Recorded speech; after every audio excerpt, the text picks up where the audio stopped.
Run around here. It's tight. Hey now, everybody. Hi. Welcome to the first episode of Garbage Game Club. I heard a rumor that you've been wanting Nick and I to do a gaming podcast for, I don't know, about, if I had to guess, I'd say 16 months. Yeah, and now this is it. This is it. So, you ever do that thing where you build up expectations for something, and then it comes, and you're like, oh, this is it? Well, I think we're lucky, though, because nobody knows we're actually going to do this right now. So this is just a surprise drop. Yeah, it is. So, I mean, I think gotcha. we like low-key advertised it, I guess, with the GTV graphic. Right. But no one's That's really... like ominous. Yeah, no one's really been like, oh, when you going to do the thing? The answer is now. Yeah. It's a Tuesday night. Nick got back from work. It's 9:30. That means that it's prime hour for recording because I'm the most awake. Because I've been sleeping all day because I've been sick, which is fun. It turns out, Nick, if you go to a convention with literally like 18,000 people and shake a bunch of people's hands and stay awake for 14 to 16 hours a day and don't sleep and use the public transportation system. Why didn't you sleep? And, I mean, I did sleep, but it wasn't a lot. Because all the banging. Well, I mean, there was a night where my Airbnb was just me, and I mean, we don't have to get into that. It's a very different story, probably not for a gaming podcast. But, yeah, condoms are more expensive in Canada. It's weird. Isn't everything more expensive in Canada? Not everything, because the exchange rate makes it so that, like, $1 is, like, worth 75 Canadian cents. So some things are priced the same, and it's great because you feel like it's on sale. Well, and other things why are... were you in Canada, though? What? Why were you in Canada? This is just a train of thought because I went to the International 8 TI8 in What is TI8? Vancouver, Canada, the Dota 2 Championships.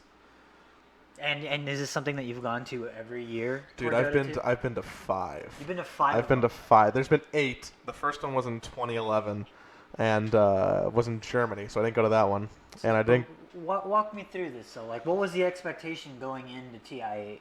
Because I don't know much about Dota 2 other than, like, the basics behind it, but I don't know any of the stakes going in like I would the Super Bowl, essentially. Well, the International is the Dota Super Bowl because while there is tournaments that happen throughout the year that have prize pools that people get paid for that are still, like, legitimate events, they all lead and build towards the International, which is, like, the Super Bowl, the World Series. It's the event, and it's marked as the event because it's the one that has the most put into it by Valve, the developers. So it's the one that has the biggest prize backed. pool. Yeah, most Dota Pro Circuit events are backed in some way, like monetarily, but this is the one where, like, the whole prize pool is coming from Valve. And Valve what was is the putting prize on pool this year? over $25 million That's a lot. for 18 teams. And what's the split like for that? Like, what does the winner get? As like, does everyone get money? Everyone does get money. Even the teams that were eliminated in the group stage that took like 17th and 18th place, they got about $70,000, which is That's more nice. than. It's very hard to get there. It's very hard to be one of these Yeah. 18 teams. The way the Dota Pro Circuit works is that throughout the whole entirety of the last year, you earned qualifying points for other events during the year. Mm-hmm. So the top 8 teams who had the most points throughout the year, who kept their rosters the same, were invited to the International. Okay. And being invited to the International is like what you aim for every year in Dota, just like how you want to go to Worlds and Leagues, or like, you know, every NFL team wants to go to the Super Bowl or make playoffs. Like you want to go. But unlike, you know, how an NFL team that, you know, finishes at the beginning of the playoff bracket, like, gets whatever, a team that still makes the main event at TI gets a lot of money. And I mean, a lot's relative for a lot of reasons because, you know, some of these teams are a bunch of kids from Malaysia, so $10,000 to them That's is like $1 billion. Yeah. And then, you know, the people, the team that won got $11 million. So the price spit is. God, I can't even imagine being. The price spit's a little less What's than the average half. age of like players in this tournament? I would say the average age is about 23 to 24, which means we're past our prime. But That's the crazy oldest money. is probably 30, and the youngest is 18. Now, I know like a lot of this is a little bit of a tangent, but I know a lot of other esports kind of, once you hit a certain age, you kind of age out because of just ability. Like you it takes a toll on your body. Like a lot of people take for granted that, oh, you're just playing a video game, but like rapid movements and Reaction times, carpal tunnel. carpal tunnel, sitting at a desk, like that's taxing on the human body. feeling the weight of the world of needing to be a more successful human, because when you're 30 and making like a livable salary, but not like saving for retirement off gaming, like I mean there's also external pressures, not just internal ones. So do you see a difference in age group? Because again, I'm not familiar with esports. You definitely see some older people play Dota than you do League of Legends or some other comparable games. Counter-Strike skews the oldest because they've been playing the longest, which is interesting because their game arguably requires the most precise movement out of any game. Counter-Strike players skew the oldest, and then it's Dota, and then the other esports follow. I think there was actually Street Fighter has a lot of old players, but it was released recently that Rocket League is the one that has the youngest player base, which I thought was really interesting. That makes sense. It makes sense, but I thought it was interesting nonetheless. But like going back to TI though, what? First of all, what are the teams that you were interested in doing well? Like obviously, I'm sure you want everyone to do well, or is that something you're just like, there are nope, teams. I hate this. I hate ninjas in pajamas or something. It's weird for me. I love that you just try to pull a team name out of your ass. Isn't that a name? It is. They don't have a Dota team anymore. They primarily have a Counter-Strike team. Liquid. They're a Swedish organization. Liquid placed in 4th of this year's international. Is that like your favorite team? Liquid's my favorite team because they've been the one who I was like introduced to the most in esports way back when, and I have friends who work for the organization. So I have a Team Liquid sticker on my car, like many people would have like a Lakers or sports stickers. So that's like a fun little parody that I think I tote. But I have the most sentimental attachment to Liquid. I have friends who work with Evil Geniuses. I have friends who work as different sponsors for teams. So like I find myself rooting for teams that are backed by Monster or Razer because like I know those people and like I want them to succeed. Do well. Yeah, but it's more holistic because other teams like one of the Chinese teams, LGD, was recently engaged in a big partnership with Paris, the soccer club.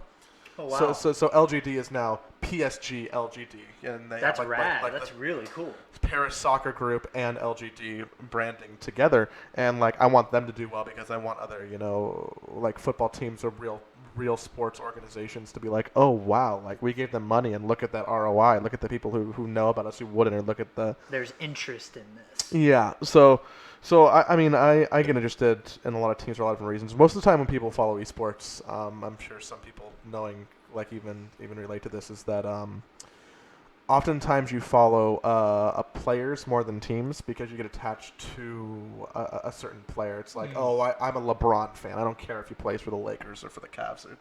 You're just there for them. Yeah, a lot of times people are there for players. So like it's for the players, it's for the organization, it's for the sponsors. I'm a really fringe case scenario. Most of the people who go to these events, like they like.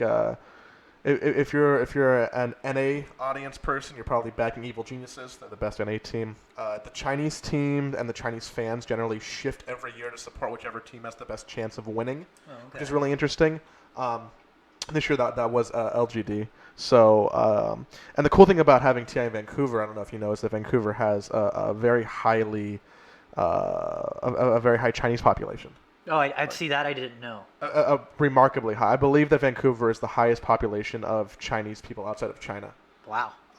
TIL. Yeah, like a whole parts of their city are just like almost like how in Los Angeles or like when you're closer to the border, like a lot of like the street signs of the billboards are in Spanish. Right. Like there's a lot of pockets in Vancouver where it's just very heavily Chinese, which is cool. Which also meant that even though it was in North America, there was a very heavy skewing Chinese audience because a lot of the locals were Chinese. And did you say LG? What was the team name? LD. LGD has been a Chinese Dota team. Yeah. Now, did they win, or is that not? LGD got second place in this year's international. Okay. They lost in the grand finals, which was exciting. Was this like feels a Cinderella game? Like it always feels weird to me because a lot of times Dota at these big events almost feels like it turns into a race war because it's like East versus West, oh my God. Chinese versus that makes sense. Western. Nationalism at its finest. Yeah, no, it does get pretty nationalistic. I think probably more akin to the Olympics then, than opposed to like. Yeah, you can say that, or like how Overwatch has their like Overwatch World Cup, which is like Olympic-esque. LG took second to a team called OG this year. OG actually is, I mean, you hit Cinderella star, but that's actually what it was for them. They were a team where two of their players left a month ago. They had. But wouldn't that have disqualified them? Well, yes, I mean, Or they qualified by the time they left? yeah, I mean, after there's still qualifiers for every region for the international, Gotcha. right? So even so, they were disqualified from their Dota Pro Circuit points from the rest of the year, but they can still like rebuild a team and go through open qualifiers like anyone could. You and me can go through open qualifiers. We'd lose, but like anyone Right. can do it. So they made a new team 3 weeks ago with 2 new players. Oh my God. I mean 4 weeks ago now, but like whatever. They played in the open qualifiers. They won that. They played in the regional qualifiers for EU. They won that. And the team was interesting because although it did have like some very veteran players and some new blood, like their mid player is a Danish guy who was 18 and had never played in a LAN before. Ti was his very first LAN and he won $11 million. Whatever. Really sets the bar high. Yeah. And they kind of had a crazy story. I mean, I personally counted them out literally every game they played. I think I saw your sad tweets about it. Every game I'm like, oh, they're gonna lose. Dota's really cool because they do a fantasy league, for the international. So like for participants, for like people who are watching. Yeah, exactly. So like you choose players, you build a roster, and then you score fantasy points. So like, and then you also have like a March Madness style bracket prediction where like the more correct you get, the more like in-game items you get. And I, along with literally everyone else, like severely undervalued OG. And I'm like, oh, they're going to lose this game. They're going to lose that game. But every game that they won on the main stage at the International, they were at some point behind in. Oh, wow. They won 9 games, and literally every single one they had a deficit, whether it be like gold or experience. And so everyone's like, this is it. This is where they lose. Yeah, and I mean, it was like teams just played bad against them. It was almost like they were hungrier, like they just refused to lose. Hey, that's what matters when it comes down to sporting events like this. So. Yeah, and it was crazy. I mean, it was really even a couple days removed online. We see a lot of people who are talking about like, wow, I didn't know like Dota could be so gripping, or I've never been so invested, or like, man, I wish like League is nowhere like this, or I'm glad I watched the International because this was probably the best year as a spectator to watch it because of the fact that OG had this Cinderella underdog story. It's easy to fall in love with like their story essentially. Yeah, they're a bunch of kids. Their team disbanded, and they just redid everything, which is so cool. They should have lost multiple times. Yeah, I mean, I know next to nothing about Dota, but I feel like had I gone to TI, I feel like I would have been completely invested because I think out of every other esport, I think Valve does a good job of putting on TI as an event and help like kind of telling it's for the fans. Yeah, telling the stories even when you might not understand what's going on like from the get-go, which I can really appreciate because that's another level of production that a lot of people don't really consider. And that's important for events like this. Everyone likes a story. It is, and like I mean, we've been saying that for years for esports, and having a good story is just it's vital. So undervalued. And it was cool. I watched the event with some people who like it was their first Dota event. Even though at times you had to be like, oh yeah, I mean like that hero's casting that spell, it does this thing, and like some of that are like, but it was cool to see people who were just like not innately in the sphere get really excited for the event because it was a really good event. I'm sure. I mean, people watching this, there was probably a non-zero number of people who watched it and like saw it and got excited. And there's a bunch of people who like probably will never watch it because that's not their vibe. But it's important. It's great introductory. Yeah, it's a growing part of just gaming culture as a whole. Like how is this being presented to the general public? Like you might not play Dota. You might not be a Dota 2 player, but the fact that it is indicative of when people think video games, this is one of the things they see. That's good. Yeah. Because like, oh, this is like a serious thing to be considered. If you're putting esports out as a professional thing that is going to be shaping the way that like we watch video games and just culture in general of a younger generation, I firmly believe you need to put forth the International as like the shining jewel of an esports event, and then you back that up with like maybe like an Overwatch League, because of their just production value and their similarities to regular sports, and then you follow that up with like an Evo, like a really big like grassroots style tournament that has a little bit more pizzazz to it, and all the fan backing. Now I gotta ask though, since you were there in like unfamiliar territory you were there, and what was the arena it was being held at? Rogers Arena in Vancouver. Being in an unfamiliar space, did you ever, at any point, being surrounded by so many people, ever feel like unsafe or anything like that? Just because, in light of the recent news. Dude, so I mean, And we're talking about the shooting revolving around the Madden tournament. Nick, But just doing some segues. I'm a bit of a crazy person. This probably speaks to my psyche that I can. I mean, I guess terrorism affects everyone in different ways. That's why it's called terrorism, right? But like I recall like seriously during the event, I was sitting down at the but by the edge of the stage taking pictures and just like looking up and in the rafters where there was like the suites. right. And I just thought about the Vegas shooting, which I mean is really Right. personal for me because like my sister was like at that. So You, it's you like had I a think about it sometimes. staked interest in that particular event. Yeah. So I'm just like looking at like high perch things and being like, man, I'm glad there's a lot of metal detectors because like wouldn't it just be crazy if someone just opened fire? Mm-hmm. And that's just like a weird like nihilistic type thought that I have and like sometimes have often. But I think living in our current landscape of just all the mass shootings we've been It's subjected not to. unreasonable. I mean, I was in Canada, not America. Yeah, so true. I mean, It's very true. And for those who might not be aware, there was a shooting this past weekend at Jacksonville. yeah, well, it was Sunday. It was Sunday for Sunday. a Madden tournament. After losing one of the matches, the shooter retrieved his gun and just opened fire in I believe he killed 3 people in himself. the tournament, and it is horrifying. I know that as soon as it happened, because the event was being live streamed, there are clips of the shootings as they kick off. The feed cuts away, but you can still hear the audio. And again, keep in mind, if you do want to search it out, it's very graphic, not visually, but the screams are haunting, and it's just something that no one should have to be subjected to. So, like, what's it gonna take? This is not a video game question, so again, this might be out of the scope of this podcast. Dude, let's talk about video games, but let's talk about esports and mass shootings actually instead. Boy, we fucking got you, didn't we?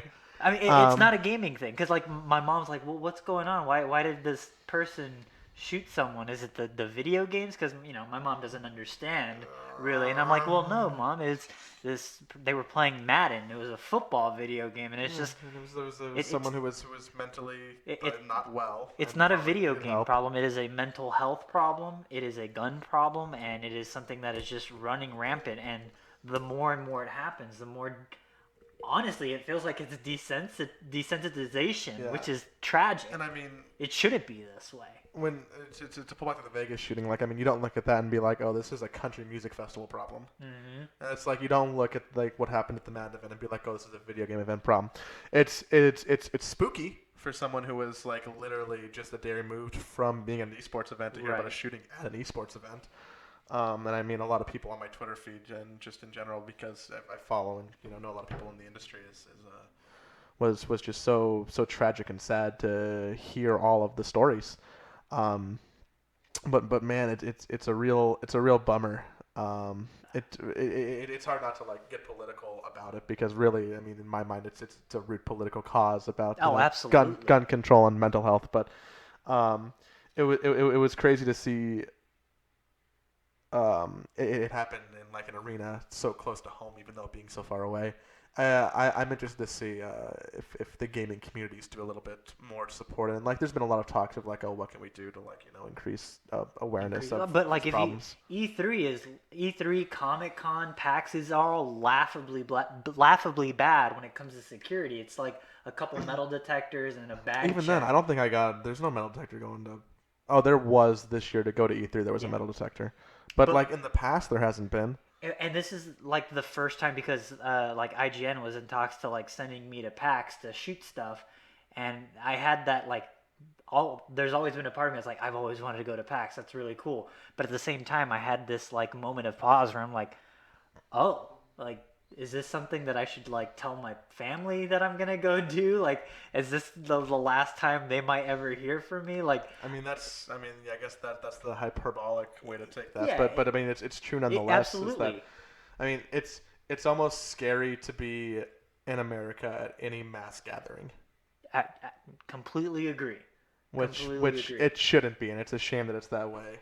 And we wanted to talk about video games, but man, like out of all the gaming news, for me this last week, like it really is the most striking. I think it's one of the most important news stories to come from the gaming world because again, it kind of echoes out from the gaming world and kind of brings the light of gaming culture as just part of regular pop culture.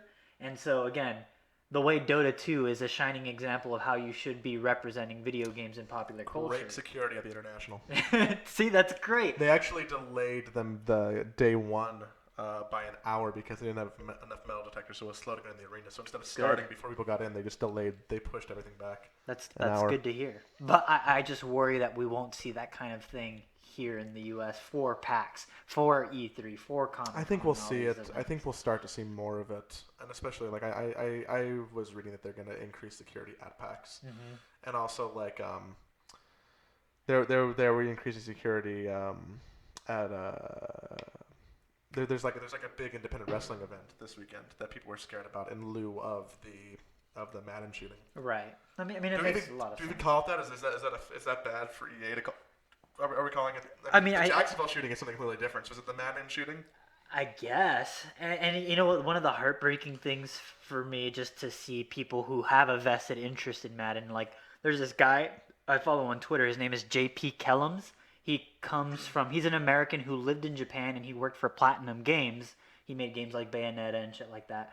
But then he left his job at Platinum Games to come back to the U.S. and work for EA. And his first project is Madden. So, like, when this shooting happened, he just kind of broke down on Twitter and just had kind of a mental break. And it was heartbreaking because he left something he loved to do another thing he loved, and this is the result. This is his welcome back to America. And that is just heartbreaking. Man, I mean, it's the whole situation's so ridiculous. It's absurd that it's something that we have to keep talking about, but I worry that if we don't talk about it in a way that is mindful of those affected and not to glorify the person who did it, I worry that it would become like this desensitization, and I don't think that should ever happen. But I think. But I mean that is essentially what's happening for most people. I mean, we don't even talk about how many mass shootings have there been in the last year that we're not even touching on, and nothing's changing. Yeah. This was going to be a good time, happy time podcast. No, it's important to talk about. This is the breaking news. This is the stuff that a lot of people shy away from. Yeah. But I guess to move on to a little more lighthearted things, we finally got our first look at CD Projekt Red's Cyberpunk 2077. This is the behind closed door demo that they showcased at E3. I know that you talked about it a little bit on Cyber Garbage, so we don't have to like get too crazy about it. Is there anything that you did watch the full thing? Yeah, I watched the full thing. Full disclosure, I tried watching the full thing and fell asleep during it, which is probably a condition of my body right now. And man, I shouldn't have shook some. I don't know what it is. I mean, Alex said I shook too many gross nerd hands, but some of those gross nerd hands were attack fans, so that was cool. That is pretty neat, and people recognized you. That was super rad. But was there anything that you saw from the short moments that you did see that caught your attention in the Cyberpunk 2077? I think the parts of it that come from tabletop pen and paper RPGs is what interests me the most. And I think that's where CD Projekt Red really shines. If any of you have ever played any of the Witcher games, their emphasis is on storytelling. So when you make choices in that game, it locks off paths that you will just never access until you play a new game. Like The Witcher 2, there is at the end of Act 1 a moment where you can choose if you want to go with the Scoia'tael, which is like this rogue elvish squad, or the like Imperial Army type people. And if you choose one or the other, you just have a completely different Act 2. And it's just fascinating that they would lock off so much of the game. So if they're willing to do that for one of the games that released like 8 years ago, can you imagine what they're planning on doing for their latest opus? The thing that is going to, like, I think personally, redefine first-person RPGs in gaming. I think it's going to be crazy. I think it's going to be a beautiful game. I think that my personal feelings are that I don't want to be excited for it right now. Yeah, that's fair. It's like I God knows I how far know it that's is. going to happen 2020 I think 2020 is when we're gonna see probably. it. Fall 2020. That's realistic, but that's 2 years out. And it's really hard. I mean, I've been someone who's spent years being excited for a game. I mean, I backed the ukulele Kickstarter day one. I mean, most of the time when David Cage talks about a new game, I'm like, well, that's what I'm looking forward to for years. So like, I'm no slouch. I'm familiar to being, To buying into the hype. yeah, and I know that I'm probably gonna play a fuck ton of Cyberpunk. I know that's gonna be good, and I'm gonna like it, and it's gonna be critically acclaimed game of the year, and but I can't. I don't want to go through 2-ish years of being excited for something that I'm just not gonna be touching. I think I need to focus more on the now instead of the future. Yeah. So No, it's that's hard for me to get too excited about Cyberpunk. Is my analysis. But that begs the question though: why are people so excited about Cyberpunk 2077? What is it about the game? Because again, Because we haven't really seen anything like this. is this this might be a cynical take? Is it just because all of the tastemakers and news outlets are telling people to be excited about it? Possibly. Everyone's just fucking lemmings, man. But the people who like have taste or how control the media cycle in the game industry are like, this is going to be good. So I mean, they publish it a lot, and then like it gets more popular, and it's a vicious cycle that feeds into itself. I mean, And that's something if CD there was if there was like no games journalism at all, like what would be the fate of it? Because like nothing's being covered like Cyberpunk, and especially nothing that's like this far out. So absolutely. so I mean, I think that a lot of it is coming from the facet of, hey guys, you're gonna like this game. That's on everyone's feed. I also think I don't disagree, and that's what CD Projekt Red released in a statement saying we decided to showcase this gameplay. We were it was up in the air for a really long time, but we decided to show it off because it was received so well from the people who always write about games. So they explicitly pointed to the press and said because they liked it so much, we decided to give it to everyone, the demo that they saw. And I thought that was interesting. But part of me also thinks that it is a perfect storm of just reading the market and understanding what's in right now. And like for a number of years, it was zombie media. Zombie media was the pinnacle of it was the thing that was on everyone's mind. And as the zombie trend was dying down, you saw a spike in cyberpunk dystopic media. And I think you saw it with Netflix's Altered Carbon. You saw it with a resurgence of Blade Runner, a sequel to Blade Runner 30 years later with Blade Runner 2049, and it kind of culminates with this. It's just being at the right place at the right time and reading the trends and releasing a product that fits demand. And I think that's very, very smart on CD Projekt Red's part. Yeah, that's what they're doing, and I'm excited for their game. I mean, they have the track record to where I don't think they would ever make a bad game, right? So they have the clout. That helps. And speaking of other people who typically showcase good games, is Nintendo. Typically? Usually. Well, not everything. Most of the time. I mean, it's like 1-2 Switch. Ooh. Okay, you shit 1-2 on 1-2 Switch is a good but game. like I was mad that I bought it, but now I'm kind of happy because whenever I like have my Switch and someone's like, "What's that?" I'm like, "Oh, here." It's a good game that shouldn't have been $60. What? I didn't pay that much for it, did I? I think you did. I think it was like 30. Don't remind me. But that said, Nintendo today, this morning, had another Nintendo Direct. I think it was like 2 weeks ago that they had another Nintendo Direct that was also focused on indies, as was the focus of this one. So this is all of the indie games coming in Nintendo Direct. We can rifle through them, but I think we can just talk about the ones we're most interested in. Well, I haven't even looked at the list, so That's okay. I don't even know which ones I should be interested in. Just a couple things.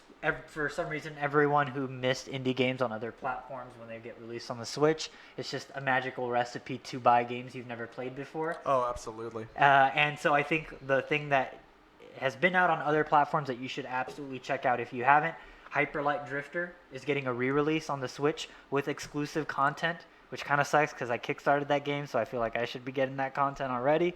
Nah, you just whatever. I'll probably buy it again. That game is very good, though. Nah, I don't know if I'd buy it again, but whatever. Another fun one, great for party game, Towerfall. It's going to include all the expansions. That's one that's probably gonna get me. I own Towerfall on Steam, but it's so much easier to just have a Switch hook up to a TV than It's so my much TV. fun. It's It is good so too. much fun. It's a good game. Another cool one is Samurai Gun 2. It's basically Nidhogg, but a lot quicker.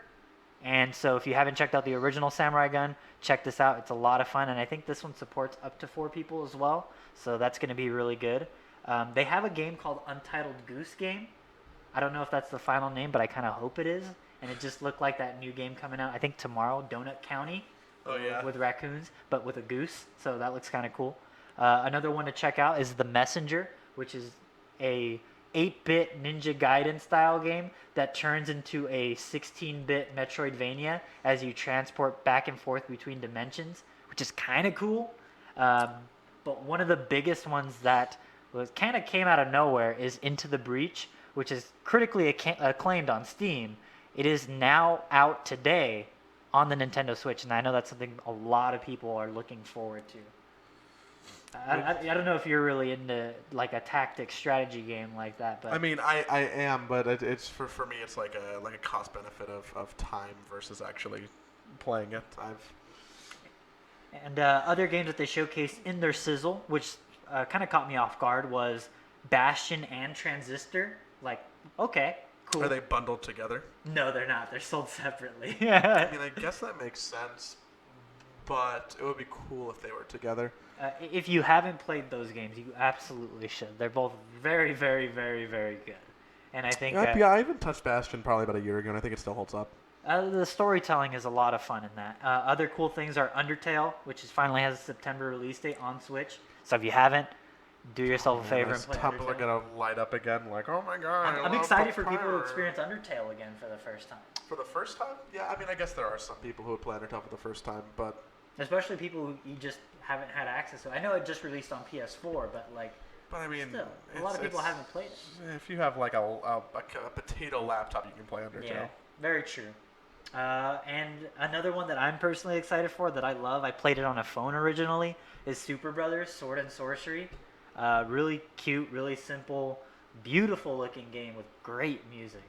Really good music. So Nintendo had a really strong showing, and coming off a season of Hollow Knight, Dead Cells, The Messenger, Celeste, like the Switch is the place for indie games, it looks like. Yeah, Outside of Steam. And I want to keep. So I think that Nintendo's doing a good job of like curating these almost to where the market's still kind of small and not overbearing like Steam. I think the problem with indie games on Steam is that you're always competing with AAA games in addition to a system that's like not. When there's a billion games on Steam, it's hard to find what you're looking for or what's new. Or discover new things, yeah. But on Switch, like, it's small enough to where you can look at like the hot trending list, and things aren't being released that often to where I think it's a useful gauge of what games are coming out. Still don't feel well. I like the idea of Nintendo keeping the Switch indie games more exclusive. Yeah, I don't want it to open up to the masses like Steam has. one like random thing that just popped in my head. They're releasing Saints Row the Third on the Switch for whatever reason. Like, okay. I mean, it seems like just a good business decision, right? It's like, I'll just put this game on the Switch because we're probably going to sell more than it costs to port it. Yeah, God knows what's left of THQ Nordic probably needs it. But I think that about does it for episode 1 of Garbage Game Club. So the thing here is that this is called Garbage Game Club because we wanted to make this kind of like a book club. I love book clubs. I don't. Books suck. In the sense where we give everyone a game, and it's like homework, and everyone plays the game before the next episode, and we can talk about it. With this being our inaugural episode, we didn't tell anyone what the game is, and we weren't ready. And there's a bunch of we're giving the game now, so starting with the next episode, we'll probably be a little bit lighter on the news and a little heavier on the actual game discussion, diving into something that we both played. So what's the deadline though? When do they need to have? What's our game? Well, I mean, I was thinking I'm gonna sound like I didn't propose this before. We agreed on this before we recorded, Mm-hmm. but we were just talking about indie titles that have came to the Switch, and one that I was playing on my trip to TI was actually Hollow Knight, which is a Metroidvania meets Dark Souls meets Kickstarter project. Yeah. Um, It that hits all. It that checks all the boxes for Nick and Joey. that came out early 2017. Yeah. Even and what's really interesting about Hollow Knight is that it came out on the Switch about a month ago. It topped the sales charts. It found new life which on is the really Switch cool. after it was already critically acclaimed. And it had a DLC release. The third of its final free DLC was released at the end of last week. So in combination with me playing it and the new DLC, maybe getting some people reinterested in the game who already have played it or haven't played it before. We're gonna call Hollow Knight Garbage Game Club episode number 1. And how long are people gonna have to? Are we like completing Hollow Knight by the next? I mean, time we I'm do not this? saying you have to complete Hollow Knight. I'm saying you should do whatever. Just works, play works. enough of it so that you feel like you got a good grasp. If you want to complete it, complete it. If you want to pick it up and not complete it, that's cool. If you want to not play it and you're gonna listen to us regardless, also cool. But just have you know that the next episode we will be taking a deep dive into Hollow Knight, which will probably be fun. I'm very excited to like have a reason to force myself to sit down and just play that game nonstop. This is just gonna be me forcing Nick to play games in these episodes. I'm gonna be like, okay, Nick, we're gonna start with Hollow Knight, and then you're gonna play Detroit, and then you're finally gonna fucking play ukulele. Man, I got to name drop that twice in 30 minutes. Go me. But yeah, so episode 2. I think at the minimum we're gonna do one of these a month. We have enough shows on GTV right now to where we can start to like rotate them in and out and make some of them a little less frequent. So if I had to anticipate a deadline, I would say towards the end of September. Okay, that's plenty of time to finish Hollow Knight. I'd say like 3. I'd say like 3 weeks. Great. Definitely won't be next week. It probably won't be the week after that. I'd say about 3 weeks. Okay. You heard it here first. Complete Hollow Knight or get as far as you can in about 3 weeks. Or not. That's cool. But we're gonna be talking about it. And I'm excited to. I mean, I don't want to give too much away, but I have been enjoying what I have been playing on my trip. And I like the feeling of taking a Switch on a plane. It's a very nice I have feeling. yet to play the game on a TV. Really? I have only played it handheld. Interesting. I kind of exclusively play on my TV. Blech. But that does it. That does episode it. 1. I hope you enjoyed. I hope you enjoyed this. We're definitely going to be, adding it to the rotation of GTV. Hopefully, it's a reason and incentive to keep you around on Patreon because we do both need and love the support. It really makes what we do possible. And we like which doing this. Almost feels corny because we say it every time. Yeah, there's a world where Nick and I could do this, every day because we like to sit down and talk to each other about games. But we're both very busy, and the Patreon and GTV in specific forces us to have a reason to take time out of our days and sit down and do this for you, which I wouldn't have it any other way because this is all around great. I mean, we get to practice talking about games, we get to make stuff for you, we get to just be here, enjoying ourselves. But yeah, we can stop this at any time. Do we do should we? I always like it when podcasts do a questions. If you have any questions, hit us up. Oh, and that means that every show that we're doing on this has questions. If you have questions about Hollow Knight, I'll let if there you go. No, not on Discord. Comments in this Patreon post. Comment on this Patreon post with questions that we will answer in the next. Try to keep them gaming themed. Yeah, they will be gaming themed. We're still going to curate them. We might not answer them, but any questions or discussion points you have about Hollow Knight or anything related, we will look at the comments before the video, and then we'll do that. I am remarkably congested. I have a large amount of mucus on the back of my head right now. I see it dripping. Yeah, that's. I'm gonna go record. Sorry. Yeah, just stop it because I need to blow my nose. You can always cut this part so out. bad. So bad. Thanks, everyone. You make me happy.